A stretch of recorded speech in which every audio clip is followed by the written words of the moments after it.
Hello everyone, Steve Stratton here with Redline Emissions Products. Today we are taking a quick peek at the Filtertherm Drying Cabinet. It is the companion to Filtertherm's Aqueous DPF cleaning machine. This is the only drying cabinet on the market, or dryer, if you will, on the market that will dry a DPF in under 2 or 4 hours, depending on the competitors. It dries those filters in under 2 hours. The average drying cycle is 30 minutes.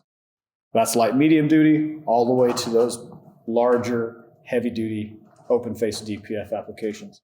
This cleaning machine, like I said, services all aspects, light medium duty, heavy duty, and off-highway DPFs. If it can be washed in the Aqueous machine, it can be dried in Filtertherm's dryer. There's a few adapters. This machine is originally designed for heavy duty, however, it can be used light medium duty. And we'll show you that setup here in just a few minutes. But to get started, what we see on the machine right up front is there's 2 doors. The upper cabinet is where the heavy-duty DPFs are going to go, or the adapter for the light-medium duty. The lower cabinet has the water storage tank. Remember, we're washing these DPFs. The water that is stored inside the DPF, or stuck in the DPF, if you will, has to go somewhere. This machine's fully self-contained, so the water, when we force that water out of the DPF, it goes down into the lower storage container, which we supply a pump, and it pumps the water back into the Aqueous machine, so it is fully self-contained. In the upper cabinet, there's a lift table, and there's an upper cone assembly. Depending on the types and sizes of filters you have, it will determine whether or not you need adapters. This machine comes with some adapters for those 18-inch diameter filters that are 18 inches in diameter or 10 inches in size. This cabinet can accommodate filters from 10 inches all the way up to 24 inches in length. So you can dry essentially any open-faced DPF in this machine. It has a crank handle on the side. The crank handle on the side raises the lift table so that it gets a good, nice, tight, firm seal against the upper cone and the lower table. Both of those are rubber insulated. Clockwise raises the table, counterclockwise lowers the table.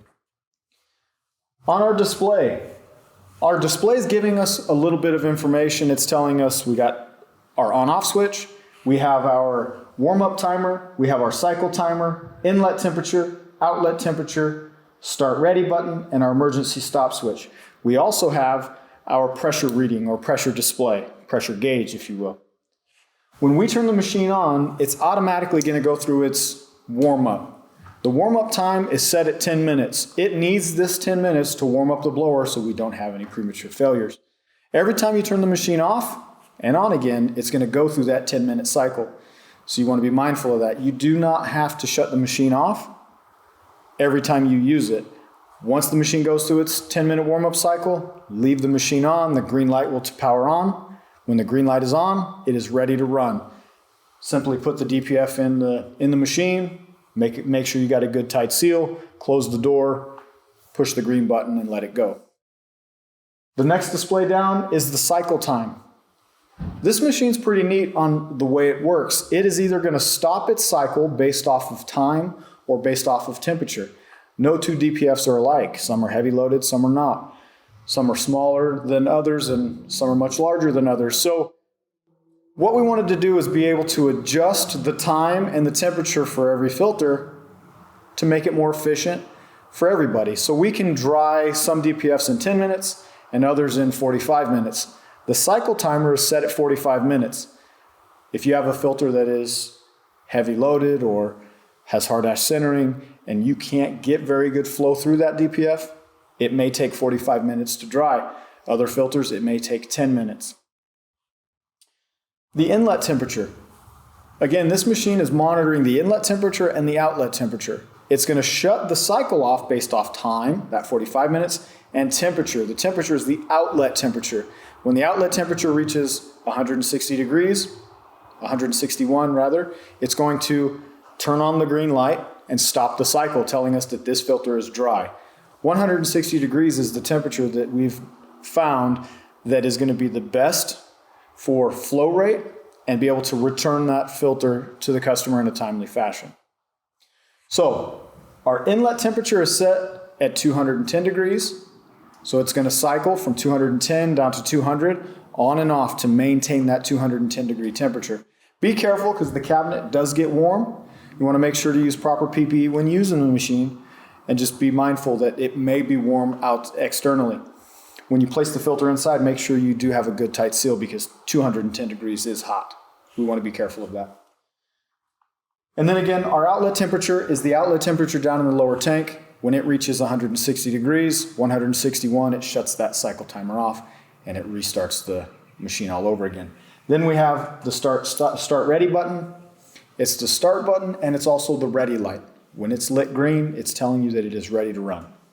When it is off, it's either in the middle of a cycle or it is warming up. And then we have the emergency stop switch. The emergency stop switch acts a lot like an on-off switch as well. So if you push that emergency stop switch, it kills the power to the machine. If you flip the on-off switch at the top, it also kills the power to the machine. So if something's not right, a hose blows off in the middle of a light medium duty cycle, you didn't quite get a connection tight, something like that, simply emergency stop, restart the cycle. All right, guys, so we talked a little bit about what the machine does and how it works. Now I'm going to show you how to dry a heavy-duty DPF. So first things first, place the heavy-duty DPF in the machine with the flat flange up.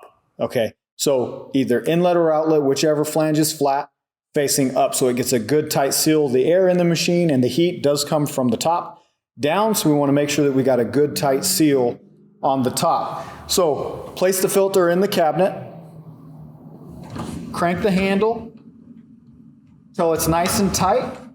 Make sure you got a good tight seal between the upper cone, the DPF, and the lower cone assembly.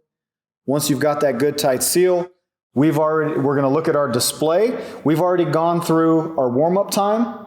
Our cycle time set at 45 minutes. Our inlet temperature set at 210 degrees. Our outlet temperature is set at 160. We are now ready to shut the door and start the cycle. As the cycle's running, we're going to hear the blower spool up and we're going to see an increased restriction in the DPF. Remember, that increased restriction is only for reference. Today with the drying cabinet, we're going to set it up to run light and medium duty DPFs. It's geared more towards the heavy duty market, but Filtertherm came out with an adapter kit that will allow you to use it on light and medium duty applications ranging from 3-inch closed face filters up to a 5-inch closed face filters. So what we're going to do first things first is open the door, lower the table rather, down so that the chamber fits in between the lower table plate and the upper cone assembly. Once that's been done, we're going to insert that chamber into the inside of the machine rather. We're going to raise the table, make a good tight seal. Then we're going to attach the hose to the chamber, insert the DPF into the machine, support it with the overhead support, connect the hose to the DPF, and start the process. Couple of things to be mindful of, pay attention to. We want to be careful. The door is open. The machine is going to be louder. So you want to wear hearing protection while running the machine. You want to wear eye protection, and you want to wear gloves. You actually want to wear all of the recommended PPE by either your local state agencies or OSHA, whichever one you prefer. Be mindful of that. Wear all of the appropriate PPE as best as possible, whatever you deem necessary. All right, so that is how to run a heavy-duty DPF, how to dry a heavy-duty DPF, how to set up and dry a light medium-duty DPF. The light medium-duty adapter kit also covers the off-highway pieces of equipment. You'll use the same components for that. Now we want to talk a little bit about what kind of maintenance this machine has. It's very straightforward and pretty simple. The only real maintenance you have is paying attention to how much water is stored in that lower tank. We supply a pump to drain that tank and pump it back into the Aqueous machine. However, you will need to maintain that and monitor how much is in there. You can do that through the open port down inside, see how much water is in there. We recommend connecting the pump and running the pump once a week. Drain it regularly and routinely. We also recommend taking some lubrication oil and lubricate the lifting mechanism. Make sure that it's all lubricated because it does get hot and it does get wet. So we want to make sure that we keep that lubricated. Other than that, there really isn't a whole lot of maintenance to do with this machine, aside from turn it on and let that blower warm up before each cycle.